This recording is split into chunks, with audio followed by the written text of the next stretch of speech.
안녕하세요. 2020년 9월 17일 목요일 별이 빛나는 밤에 책 읽어주는 남자 별밤 책남입니다.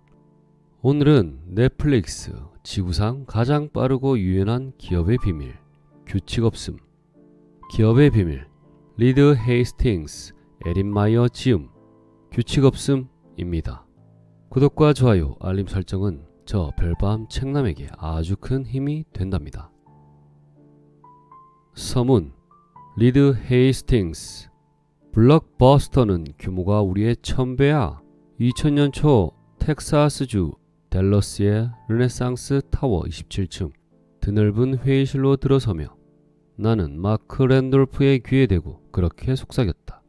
그곳은 전 세계에 9,000개 가까운 비디오 대여점을 거느린 홈엔터테인먼트의 독보적 강자 블록버스터의 본사였다. 당시 그들의 기업 가치는 60억 달러에 달했다. 블록버스터의 CEO 존 안티오코는 우리를 반갑게 맞이해 주었다. 수완이 뛰어난 전략가로 정평이 난 그는 도처에 깔린 초고속 인터넷이 이 산업의 판도를 완전히 바꾸리라는 것을 이미 알고 있었다. 다만 희끗희끗한 염소 수염을 기르고 고급 정장으로 한껏 멋을 낸 그는 무척 여유가 있어 보였다. 반면 나는 초조한 기색을 감추느라 안절부절 못했다. 마크와 나는 2년 정도밖에 되지 않은 작은 스타트업을 운영 중이었다. 온라인으로 고객의 주문을 받아 우편 시스템으로 DVD를 대여해주는 사업이었다. 100명가량의 직원의 가입회원이 30만 명 정도 되는 불안한 신생기업이었다. 우리의 예상 손실액은 그해에만 총 5,700만 달러였다. 회사를 매각하기 위해 몇 달을 공들인 끝에 겨우 안티오코와의 만남을 성사시킨 상황이었다. 우리는 대형 유리 테이블에 둘러앉아 가볍게 환담을 한 후 곧바로 흥정을 시작했다. 블록버스터가 넷플릭스를 인수한다면 우리가 블록버스터.com을 개발하여 그들의 온라인 비디오 파트너를 운영하겠다고 제안했다. 연신 고개를 끄덕이며 신중한 자세로 이야기를 듣던 안티오코가 물었다. 우리가 넷플릭스를 인수한다면 얼마를 들여야 합니까? 5천만 달러라고 답하자 그는 이런지하에 거절했다. 마크와 나는 자리에서 일어섰다. 처진 어깨가 영 올라가지 않았다. 그날 밤 자리에 누워 눈을 감았는데 블록버스터의 6만 명 직원이 우리의 당돌한 제안을 듣고 폭소하는 모습이 떠올랐다. 안티오코의 시큰둥한 반응도 이해 못할 것은 아니었다. 수백만 명의 고객과 막대한 수입, 남다른 수완의 CEO와 홈무비의 동료가 된 블록버스터 같은 거인이 무엇 때문에 손실을 감당하지 못해 전전긍긍하는 넷플릭스에 돈을 쏟겠는가? 거부하기 힘들 만큼 좀 더 낮은 액수를 제시했어야 했을까? 하지만 세상은 조금씩 변해갔고 다행히 우리 사업도 자리를 잡아 성장하기 시작했다. 그날의 만남 이후 2년이 지난 2002년 우리는 넷플릭스를 상장했다. 그래도 블록버스터의 규모는 우리의 100배 50억 달러 대 5천만 달러였다. 더구나 블록버스터의 소유주는 당시 세계에서 가장 가치가 높은 미디어 기업인 비아콤이었다. 그러나 2010년 블록버스터는 파산을 선고했다. 2019년에 남아있는 블록버스터 비디오 대여점은 오리곤주 밴드의 단 한 곳뿐이었다. 블록버스터는 DVD 대여업에서 스트리밍 서비스로 넘어가는 변화의 물결에 적응하지 못했다. 2019년은 넷플릭스에서 주목할 만한 해였다. 우리가 제작한 영화 로마가 아카데미 작품상 후보에 올라 세계 부문에서 수상하는 쾌거를 이루어냈기 때문이다. 감독상을 받은 알폰소 쿠아론은 넷플릭스가 어엿한 엔터테인먼트 기업으로 변신했다는 점을 강조했다. 우리는 이미 오래전에 우편을 통한 DVD 대여업에서 탈피해 인터넷 스트리밍 서비스로 190개국 국가에 1억 5천만 명의 회원을 확보했을 뿐 아니라 자체 TV 프로그램과 영화를 생산해 전 세계에 보급하는 대형 제작자로 발돋움했다. 우리는 션다 라임스, 조엘 코언과 이선 코언 형제, 마틴 스코세이지 등 거물과 함께 일하는 특권을 누렸다. 우리는 사람들이 흥미진진한 이야기를 보고 즐길 수 있는 새로운 방법을 도입했다. 그것은 영화를 보는데 걸림돌이 되는 장애를 걷어내고 우리 삶을 더욱 풍부하게 만드는 서비스 방식이었다. 나는 종종 어떻게 그런 일이 가능했느냐는 질문을 받는다. 넷플릭스는 빠른 변화에 어떻게 적응했고 블록버스터는 왜 적응하지 못했을까? 우리가 댈러스로 갔던 그때만 해도 블록버스터는 존 페란 펜은 다 들고 있었다. 그들에게는 브랜드가 있었고 힘과 자원은 물론 비전도 있었다. 그래서 우리를 가볍게 내쳤다. 당시에는 나도 잘 몰랐지만 우리에게는 블록버스터에 없는 것이 한 가지 있었다. 절차보다 사람을 소중히 여기고 능률보다 혁신을 강조하며 통제를 최대한 자제하는 문화였다. 인재 밀도를 기반으로 최고 성과를 올리고 통제가 아닌 맥락으로 직원들을 이끄는 데 초점을 맞추는 기업 문화 덕분에 우리는 지속적으로 성장하며 세상이 변하는 속도에 맞춰 같이 변화를 모색할 수 있었다. 그에 따라 우리 회원들의 요구 역시 우리와 함께 변신을 거듭했다. 넷플릭스는 다르다. 우리의 문화는 규칙이 없는 것이 규칙이다. 넷플릭스 문화는 좀 이상하다. 에린 마이어. 기업 문화는 모호한 언어와 불완전하고 애매한 설명이 질척거리는 습지다. 게다가 많은 기업이 내세우는 가치와 그들의 실제 활동이 일치하는 경우는 거의 없다. 포스터나 연례 보고서에 등장하는 번지르르한 슬로건은 대부분 공연불에 그친다. 미국에서 내놓으라 했던 어느 기업은 본사 로비에 자신들이 추구하는 가치를 여러 해 동안 자랑스럽게 걸어놓았다. 진실, 소통, 존중, 탁월. 어느 회사냐고? 2001년 파산한 에너지 회사 엘론이다. 그들은 사상 최대의 기업 사기와 부패로 몰락하는 순간까지도 자신들은 고결한 가치를 앞세웠다고 강변했다. 반면 넷플릭스 문화는 매사에 있는 그대로 말하는 것으로 이미 유명하다. 아니 어쩌면 유명한 것이 아니라 악명이 높은 것일 수도 있다. 지금도 무수한 기업인들이 넷플릭스의 컬처 데크를 연구하고 있다. 컬처 데크란 원래 넷플릭스에서 사내용으로 만든 127개의 슬라이드를 말한다. 그러나 2009년에 리드 헤이스팅스는 이를 인터넷에 올려 전 세계인과 공유했다. 페이스북의 최고 운영 책임자인 셰릴 샌드버그는 이 넷플릭스의 컬처 데크를 두고 실리콘밸리에서 나온 그 어떤 기록보다 더 중요한 자료라고 평가하기도 했다. 내가 넷플릭스의 컬처 데크를 좋아하는 것은 그것의 정직성 때문이다. 그러나 동시에 나는 그 내용 때문에 컬처 데크를 혐오한다. 다음 페이지를 보면 그 이유를 짐작할 수 있을 것이다. 다른 회사와 똑같이 우리도 채용을 잘하려고 애쓴다. 다른 회사와 다르게 우리는 다음과 같은 원칙을 지킨다. 적당한 성과를 내는 직원은 두둑한 퇴직금을 주고 내보낸다. 이제 그런 사람들은 두둑한 퇴직금을 받고 나갔다. 우리에겐 새로운 스타를 맞이할 자리가 생겼다. 매니저는 다음 키퍼 테스트를 활용하라. 부하 직원이 다른 회사로 가서 비슷한 일을 하겠다고 한다면 어떻게 해서든 그를 붙잡겠는가?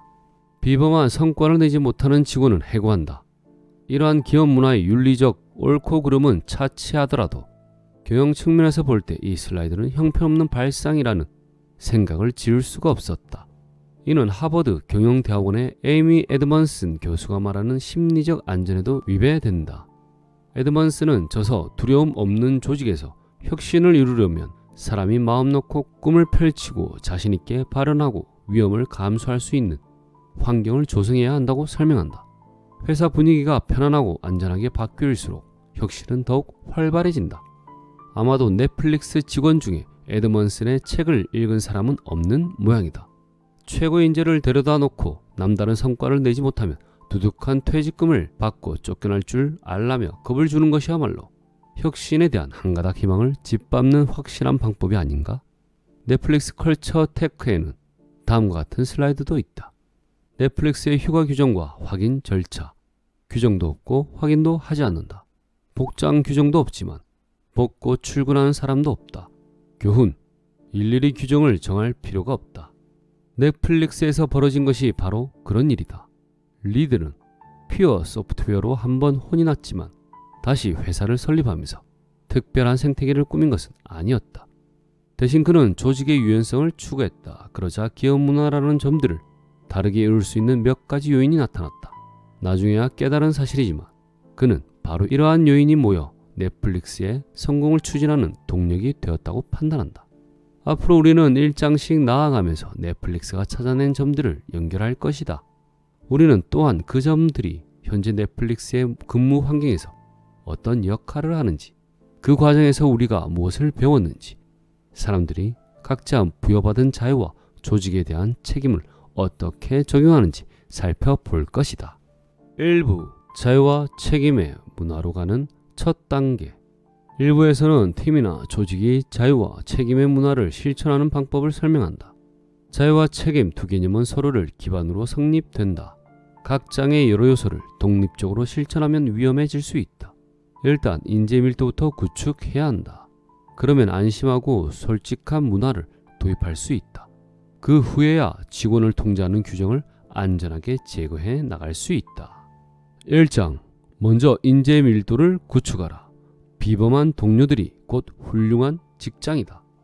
1990년대에 나는 동네에 있는 블록버스터에서 VHS 비디오를 틈틈이 빌려왔다. 한 번에 2~3개씩 빌렸는데 연체료를 내기 싫어 얼른 되돌려주곤 했다. 그러던 어느 날 식탁에 쌓여있던 서류 더미를 옮기려고 들었다가 그 밑에 비디오 한 개가 깔려있는 것을 발견했다. 일주일 전에 빌려놓고 깜빡 잊고 있었던 것이다. 서둘러 대여점으로 가져갔더니 점원은 $40를 내야 한다고 했다. 아, 이런 멍청한 실수를 하다니. 나중에 이 문제에 대해 곰곰이 생각해봤다. 블록버스터는 수익의 대부분을 고객이 낸 연체료로 올리고 있었다. 고객으로 하여금 자신이 멍청한 짓을 했구나 싶게 만드는 방식을 수익 모델로 삼으면서 어떻게 고객의 충성을 기대할 수 있겠는가. 연체료 같은 불쾌한 일 없이 고객이 기분 좋게 영화를 보게 할 순 없을까.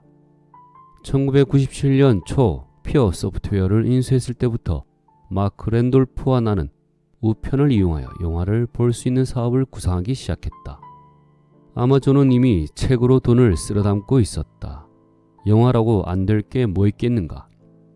사람들이 우리 웹사이트에서 VHS 비디오를 빌리고 우편으로 반납하게 하면 된다. 그런 식으로 운영할 경우 비디오를 운송할 때마다 $4가 들었다. 비용이 너무 많이 들어서 빅마켓을 만들기엔 부적합한 아이디어였다. 그때 한 친구가 DVD라는 새로운 발명품에 관해 이야기해 주었다. 곧 DVD 세상이 될 것이라는 말도 덧붙였다. CD 정도 크기인데 영화 한 편이 통째로 들어간다니까? 그는 그렇게 설명했다. 나는 우체국으로 달려가 CD를 몇 장 보냈다. DVD로 실험에 불응했지만 구하지 못했다. 한 번의 우송료는 32센트였다. 산타크루즈에 있는 집으로 돌아와 CD가 도착하기만을 초조하게 기다렸다. 이틀 뒤 우편물 투입구로 CD가 든 봉투가 떨어졌다. 손상된 부분은 없었다. 1998년 5월 우리는 넷플릭스를 론칭했다. 세계 최초 온라인 DVD 대여점이었다. 우리는 직원 30명과 925편의 영화를 확보했다. 당시 유통되던 DVD 목록 거의 전부에 해당하는 물량이었다.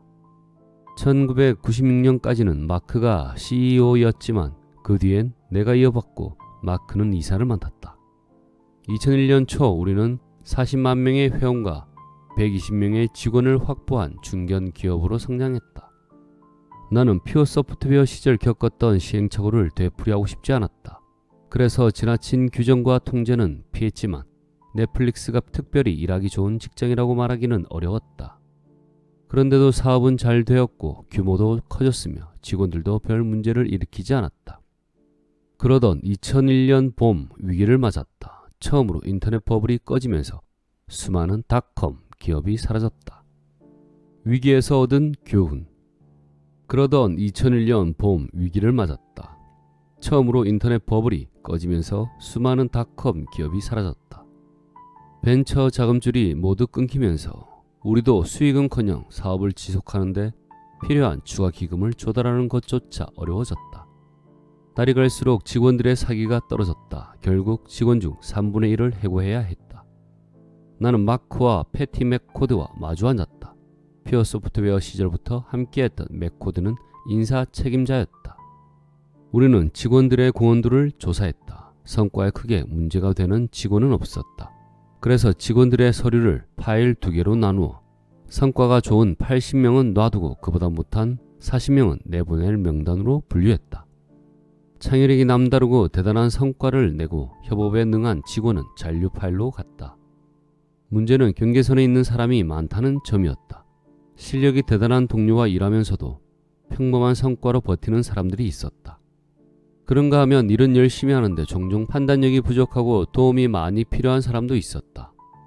또 보기 드문 재능을 가지고 놀라운 성과를 올리지만 불평이 많고 늘 비관적으로 생각하는 사람도 있었다. 이런 사람들은 내보낼 수밖에 없었다. 쉬운 일이 아니었다. 직원을 해고하기 며칠 전 아내는 내게 왜 그렇게 안절부절 못하느냐고 핀잔을 주었다. 틀린 말도 아니었다. 나는 사무실 내에 사기가 크게 떨어질 것을 걱정하고 있었다. 사람들을 내보내고 나면 친구나 동료를 잃은 이들은 회사가 직원들을 함부로 대한다고 생각할 것이다.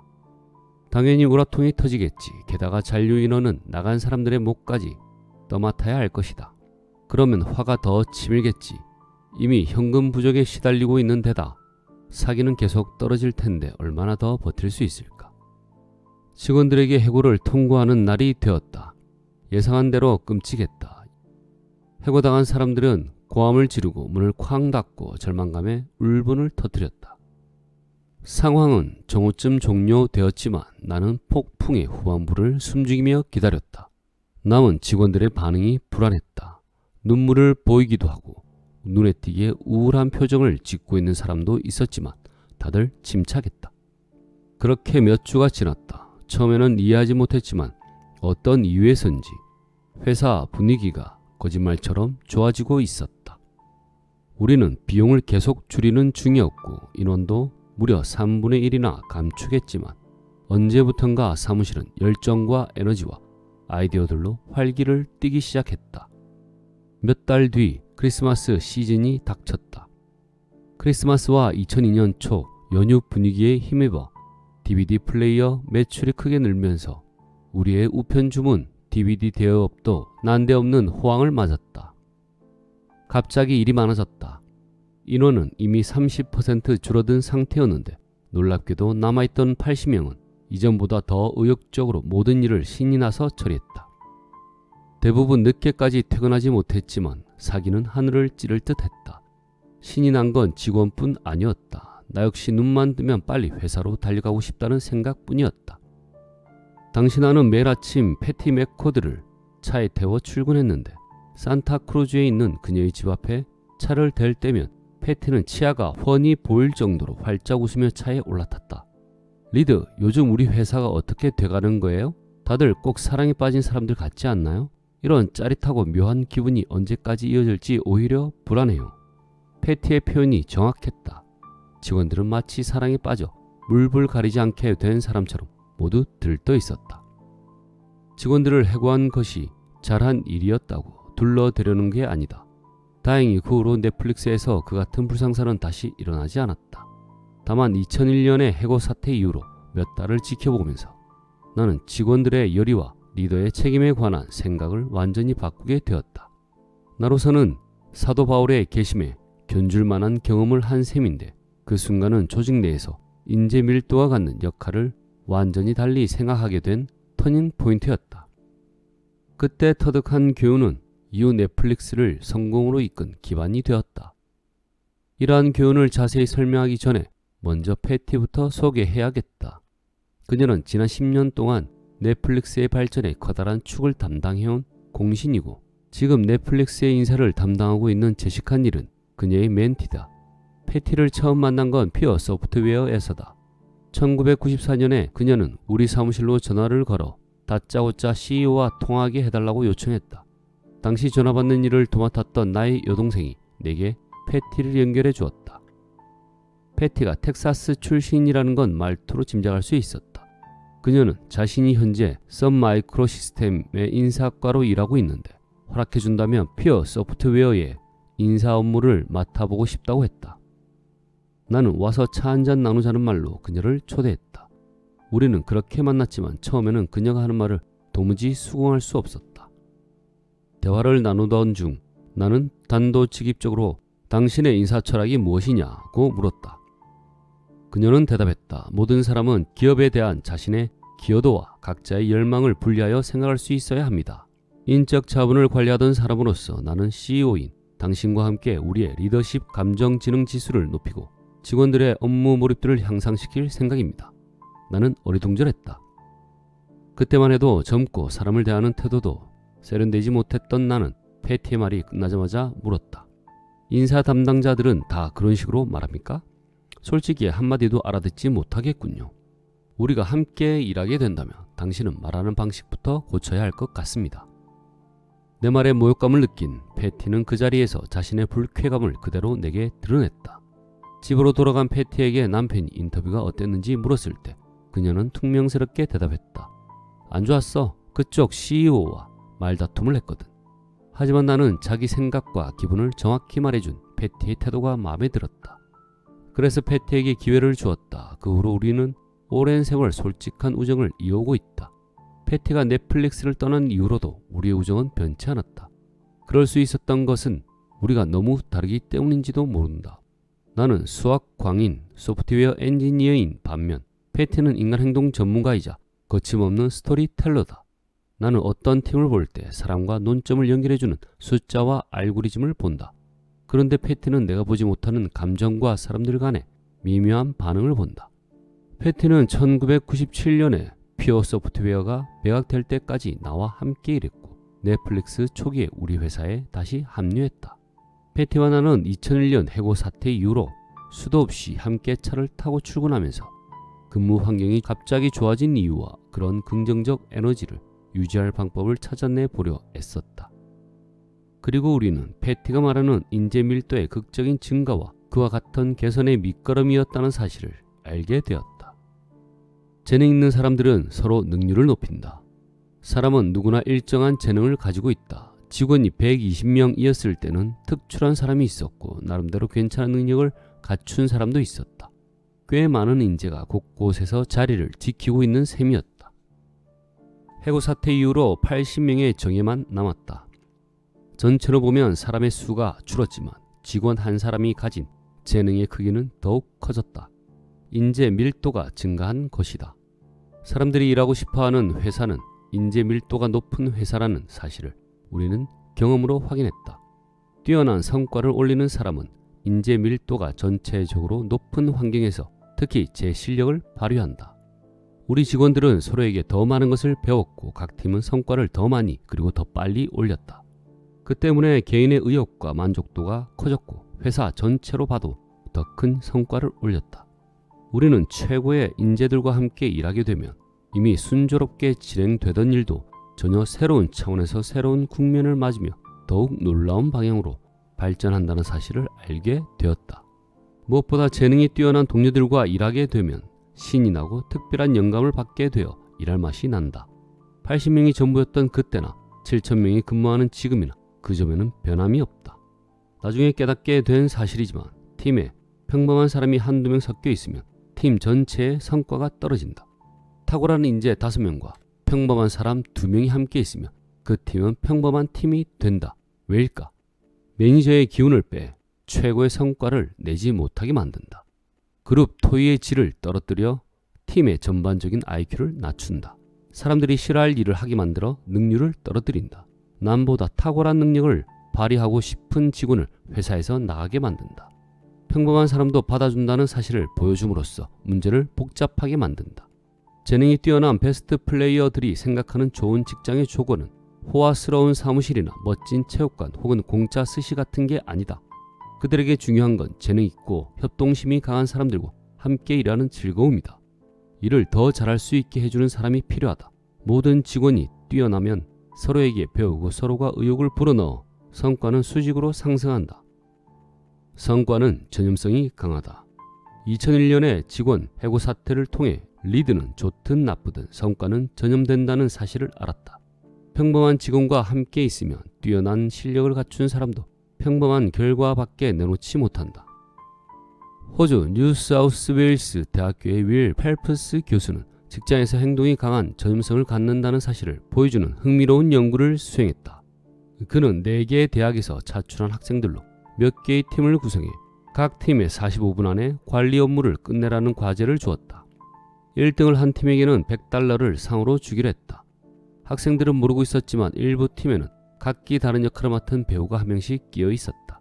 게으름뱅이 역할을 맡은 이는 타인의 시선에 아랑곳하지 않고 테이블에 발을 올려놓은 채 문자를 보내는 데만 열중했다. 빈정거리길 좋아하는 삐딱이 역할을 맡은 사람은 지금 장난해 혹은 당신 비즈니스 클래스 타본 적 없지? 등 상대방의 감정을 자극하는 말을 늘어놓았다.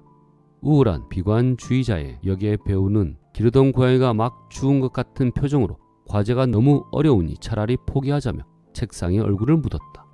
이들 모두 다른 사람들이 눈치채지 못하게 맡은 역할을 잘 해냈다.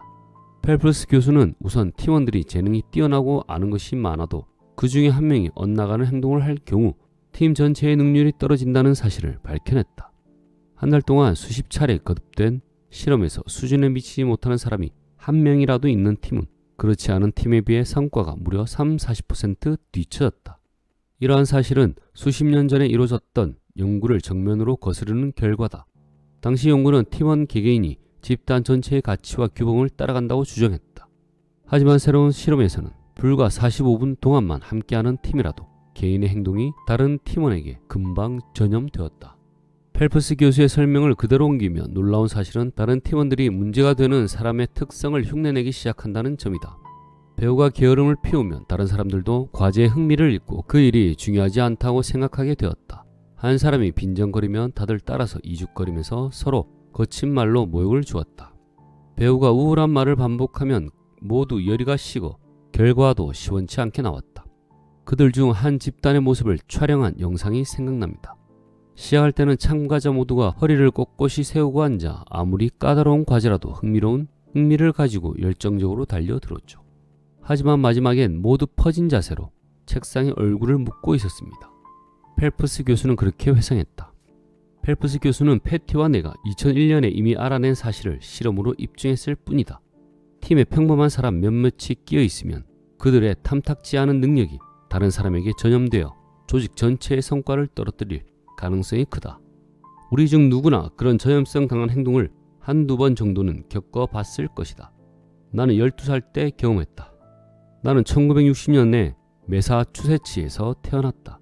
특별한 재주나 눈에 띄는 점이라곤 전혀 없는 아주 평범한 아이였다. 3학년 때 우리 가족은 워싱턴 DC로 이사했다. 새로운 환경이었지만 모든 것이 순조로웠고 친구들도 많이 사귀었다. 하지만 6학년과 7학년 때 같은 반이 된 켈빈이란 녀석이 문제였다. 그 아이로 인해 친구들 사이엔 주먹 다짐이 끊이지 않았다. 켈빈이 누구를 꼭 찍어 괴롭히거나 못살게 군 것은 아니었지만 녀석은 늘 특이한 행동으로 우리들을 자극해서 친구끼리 싸우게 만들었다. 아무 상관도 없는 녀석 때문에 벌어진 엉뚱한 싸움에 끼고 싶지 않았지만 그랬다가는 비겁하다는 소리를 들을 것 같았다. 싸우고 나서도 우리는 온종일 누가 이기고 누가 졌는지를 두고 따지고 또 따졌다. 켈빈만 아니었다면 서로 싸울 일도 없고 아마 서로 사이좋게 잘 놀았을 아이들이 말이다. 하지만 매일 반복되는 상황이 진절이 나게 싫어 아빠가 매사추세츠로 다시 돌아가게 되었다고 말씀하셨을 때 나는 떠나는 날만 손꼽아 기다렸다. 2001년 해고 사태 이후에도 넷플릭스에는 직장 분위기를 흐리는 사람들이 소수 남아 있었다. 그뿐만 아니라 이를 능숙하게 처리하지 못하는 사람도 많았다. 일일이 사례를 들기도 어려울 정도였다. 그런 사람들이 늘어나자 다른 사람들까지도 그 정도면 되는 줄 착각하게 되어 모든 사람의 성과가 저하됐다. 2002년 패티와 나는 일하기 좋은 직장을 만드는 핵심 요소가 무엇인지 파악한 후 다짐했다. 최우선 목표인 지속적인 전진을 위해 모든 수단을 동원해서라도 해고 사태 직후의 현재 밀도를 유지하기로 한 것이다. 그렇게 하면 성과는 자연스럽게 따라올 것이다. 우리는 바람직하지 못한 행동을 하거나 본보기가 될 만한 성과를 내지 못하는 직원은 해고하게끔 매니저들을 훈련시켰다. 나는 로비의 안내 요원부터 고위 임원진에 이르기까지 해당 분야에서 가장 뛰어난 성과를 올리면서도 협동 능력이 탁월한 직원들로 넷플릭스를 채우는데 총력을 기울였다. 첫 번째 점, 이것은 넷플릭스 이야기의 기반이 되는 가장 중요한 점이다. 빠르고 혁신적인 직장은 소위 말하는 비범한 동료들로 구성된다. 다양한 배경과 견해를 가지고 있는 비범한 동료들은 재능이 뛰어나고 창의력이 남다르며 중요한 업무를 능숙하게 처리하는 동시에 다른 사람들과 긴밀히 협력한다. 이 첫 번째 점이 확실하게 자리 잡지 않으면 다른 원칙도 제 기능을 하지 못한다. 1장 요약. 리더로서 당신의 첫 번째 목표는 직장의 비범한 동료들로만 채워진 근무 환경을 조성하는 것이다. 비범한 동료들은 중요한 일을 능숙하게 처리한다. 또한 놀라울 정도로 창의적이고 열정적이다. 심사가 삐뚤어졌거나 게으르거나 착하긴 한데 성과는 별 볼 일 없거나 매사를 부정적으로 보는 사람들이 끼어 있으면 팀의 전반적인 성과가 저하된다. 자유와 책임의 문화를 향해. 일단 높은 인재 밀도를 확보하고 성과가 시원치 않은 직원을 내보내고 나면 솔직한 문화를 도입할 준비가 끝났다. 그럼 2장으로 넘어가 보자. 그 다음 솔직한 문화를 도입하라. 2장. 자신의 생각을 있는 그대로 말하라. 긍정적인 의도로. 오늘의 책은 여기까지입니다. 나머지 부분은 책으로 만나보시길 바랍니다. 영상이 도움이 되셨다면 구독과 좋아요, 알림 설정까지 부탁드립니다. 저 별밤 책남에게 아주 큰 힘이 된답니다. 함께 해주셔서 고맙습니다. 부디 행복한 하루 되시고 오늘도 사랑하세요.